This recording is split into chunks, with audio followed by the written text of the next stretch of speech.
আব্দুল হামিদের দেশে ফেরা প্রসঙ্গে যা বললেন স্বরাষ্ট্র উপদেষ্টা। এপ্রিলে নির্বাচন মাথায় রেখে রোডম্যাপ দেবে ইসি, বললেন আসিফ মাহমুদ। নির্বাচনের সিদ্ধান্ত পুনর্বিবেচনা না করলে কালো মেঘ নেমে আসবে।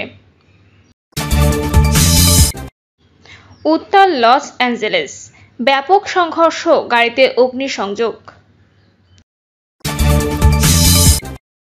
এবং সর্বশেষ জানাবো খুলনায় ট্রাক ইজি বাইক মুখোমুখি সংঘর্ষে শিশুসহ 2 জনের মৃত্যু।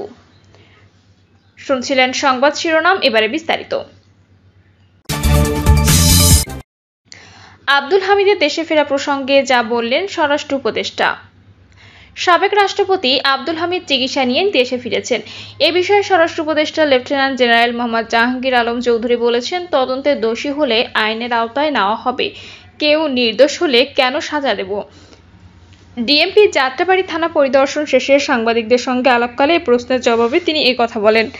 একজন সাবেক রাষ্ট্রপতি বিদেশে গেছেন এবং তিনি দেশেও ফিরে এসেছেন, কিন্তু তার বিরুদ্ধে কোনো ব্যবস্থা গ্রহণ করা হয়নি। এ বিষয়ে জানতে চাইলে স্বরাষ্ট্র উপদেষ্টা বলেন, অনেকে বলেছেন যে কিছু মামলা আছে যেগুলোর কোনো তদন্ত হয়নি।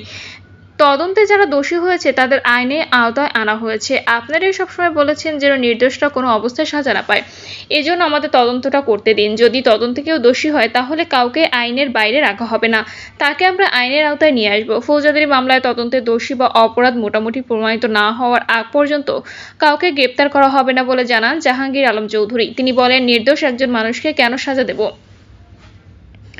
ঈদের বড় ধরনের কোনো অঘটনা ঘটেনি জানিয়ে জাহাঙ্গীর আলম চৌধুরী বলেন, ঈদকে কেন্দ্র করে বড় ধরনের কোনো ঘটনা ঘটেনি যাতে করে আইন শৃঙ্খলা পরিস্থিতির অবনতি ঘটে।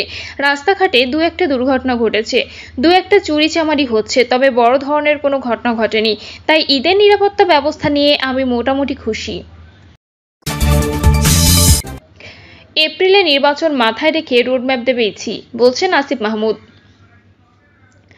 স্থানীয় সরকার উপদেষ্টা আসিফ মাহমুদ সজীব ভুঁইয়া বলেছেন, এপ্রিলের প্রথমার্ধে নির্বাচনের সম্ভাব্য যে ডেট দেওয়া হয়েছে তা মাথায় রেখে নির্বাচন কমিশন যথাসময়ে রোডম্যাপ দেবে। আসিফ মাহমুদ বলেন, জনগণ অধিকাংশ সেবা স্থানীয় সরকারের মাধ্যমে পেয়ে থাকেন, সেগুলো দীর্ঘদিন ধরে বিঘ্নিত হচ্ছে। এটা আমাদের একটা কনসার্ন। আমরা অনেক জনকল্যাণমূলক কাজ করার চেষ্টা করছি, কিন্তু যে দৈনন্দিন সেবাগুলো দেওয়ার কথা স্থানীয় জনপ্রতিনিধি না থাকায় সেগুলো দিতে পারছি না। তিনি আরও বলেন, স্থানীয় সরকার নির্বাচন আয়োজন করাটা সরকারের প্রথম থেকেই সদিচ্ছা ছিল। স্থানীয় সরকারের অনেকগুলো স্তর রয়েছে, কতটুকু আমরা করতে পারি সেটা দেখব এবং সরকারের সিদ্ধান্ত অনুযায়ী নির্বাচন কমিশনকে নির্বাচন আয়োজনের জন্য বলতে পারি। নির্বাচনের সিদ্ধান্ত পুনর্বিবেচনা না করলে কালো মেঘ নেমে আসবে। চৈত্র বা এপ্রিল মাসে জাতীয় নির্বাচন আয়োজনের সরকারি সিদ্ধান্ত পুনর্বিবেচনার আহ্বান জানিয়েছেন গণ অধিকার পরিষদের সাধারণ সম্পাদক রাশেদ খান। তিনি বলেছেন, এই সিদ্ধান্ত বদলানো না হলে দেশের উপর কালো মেঘ নেমে আসবে, যার একমাত্র সুবিধাভোগী হবে ফ্যাসিস্ট আওয়ামী লীগ। পোস্টে তিনি লেখেন, এপ্রিল মাস বাংলায় চৈত্র মাস, এই সময়টা প্রচণ্ড গরম ও খরার। মাঠে ঘাট চৌচির হয়ে যায়, তীব্র রোদের কারণে মানুষের জীবন অতিষ্ঠ হয়ে ওঠে। এ অবস্থায় যদি নির্বাচন আয়োজন করা হয় তাহলে ভোটকেন্দ্রে সামিয়ানা ও ফ্যান বসানো বাধ্যতামূলক হবে। সাদওয়ালা গাড়িতে করে ভোটারদের কেন্দ্রে নিতে হবে, না হলে এত গরমে ভোটারদের অংশগ্রহণে অনীহা দেখা দেবে। একইভাবে প্রার্থীদের পক্ষে পরিচালনা হবে কঠিন। তিনি আরও বলেন, সরকারের উপদেষ্টারা নিশ্চয়ই এই বাস্তবতা সম্পর্কে অবগত, তাহলে কেন এই সময় নির্বাচন আয়োজনের এত আগ্রহ। রাশেদ খানের প্রশ্ন, এটা কি পরিকল্পিতভাবে ভোটার শূন্য নির্বাচন দেখানোর প্রয়াস। তিনি জানান, নির্বাচন কমিশনের সুপারিশ অনুযায়ী কোনো আসনে যদি 40% ভোট না পড়ে তবে সেখানে পুনর্বিবেচনায় আয়োজন করতে হবে। এপ্রিলের প্রচণ্ড গরমে কোনো আসনেই এই ভোটের উপস্থিতির সম্ভাবনা নেই বলেও তিনি দাবি করেন। পোস্টে রাশেদ উল্লেখ করেন, দেশের আবহাওয়া ও বাস্তবতা বিবেচনায় প্রধান উপদেষ্টা ডিসেম্বর ও জুন মাসকে নির্বাচন আয়োজনের জন্য রোডম্যাপ রেখেছিলেন। বেশিরভাগ রাজনৈতিক দল, এমনকি জামায়াত সহ কিছু দলও রমজানের আগেই নির্বাচন চেয়েছে। সরকার চাইলে একটি ভারসাম্যপূর্ণ সিদ্ধান্ত নিতে পারত। তিনি অভিযোগ করেন, সরকার যে সিদ্ধান্ত নিয়েছে তা অপরিণামদর্শী এবং যদি সিদ্ধান্তটি পুনর্বিবেচনা না করা হয় তাহলে রাজনৈতিক দল ও জনগণের সঙ্গে সরকারের দূরত্ব বাড়বে, যার সুযোগ নেবে আওয়ামী লীগ। রাশেদ খানের মতে, এই ধরনের সিদ্ধান্ত জাতির জন্য অশনি সংকেত, তাই সরকারকে এখনই নির্বাচনের সময়সূচি পুনর্বিবেচনা করতে হবে। উত্তাল লস অ্যাঞ্জেলেস, ব্যাপক সংঘর্ষ, গাড়িতে অগ্নিসংযোগ। যুক্তরাষ্ট্রের ক্যালিফোর্নিয়া অঙ্গরাজ্যের লস অ্যাঞ্জেলেসে গত সপ্তাহ থেকে অবৈধ অভিবাসী বিরোধী অভিযান শুরু করে দেশটির ইমিগ্রেশন অ্যান্ড কাস্টমস এনফোর্সমেন্ট। অভিযানে অন্তত 118 জনকে আটক করে আইসিই। এর মধ্যে কেবল শুক্রবারে 44 জনকে আটক করা হয়েছে। এ নিয়ে শহরটিতে বিক্ষোভ শুরু হয়। বিক্ষোভ রূপ নেয় সংঘর্ষে এবং পরবর্তী সময়ে তা ব্যাপক আকারে ছড়িয়ে পড়ে।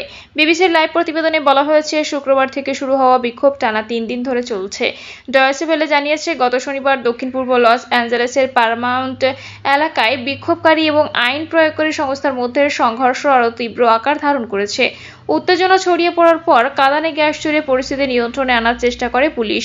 বিক্ষোভকারীরা ট্রাম্পের অভিবাসন নীতিকে অমানবিক এবং রাজনৈতিকভাবে উদ্দেশ্যপ্রণোদিত হিসেবে আখ্যা দিয়েছে। শনিবারই ন্যাশনাল গার্ড মোতায়েনের নির্দেশ দিয়ে ডিক্রিতে স্বাক্ষর করেন ট্রাম্প। ডিক্রিতে বলা হয়, শৃঙ্খলা পুনরুদ্ধার এবং ফেডারেল সম্পত্তি রক্ষা করাই এই সিদ্ধান্তের কারণ। তবে এরপরেও বিক্ষোভ তৃতীয় দিনে গড়েছে। তৃতীয় দিনের বিক্ষোভ ও সহিংসতায় পরিণত হয়েছে বলে জানিয়েছেন বিবিসি। বিক্ষোভের সময় বেশ কয়েকটি গাড়ি জ্বালিয়ে দেওয়া হয়েছে। এছাড়া অনেক বিক্ষোভকারীর হাতে মেক্সিকান পতাকা দেখা গেছে। আল জাজিরার প্রতিবেদনে বলা হয়েছে, পুলিশকে লক্ষ্য করে বিক্ষোভকারীরা ইট ও পাথর ছুঁড়েছে। এছাড়া আইন শৃঙ্খলা বাহিনীর সদস্যদের দিকে জ্বলন্ত বস্তুও নিক্ষেপ করতে দেখা গেছে।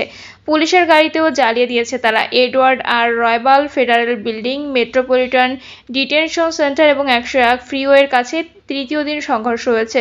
লস অ্যাঞ্জেলেস পুলিশ বিভাগ জানিয়েছে, বিক্ষোভকারীরা লস অ্যাঞ্জেলেসের শহরের কেন্দ্রস্থলে যানবাহন চালিয়ে দিয়েছে। তৃতীয় দিনের বিক্ষোভেও পুলিশ টিয়ার গ্যাস ও রাবার বুলেট ছুঁড়েছে বলে বিবিসির প্রতিবেদনে বলা হয়েছে।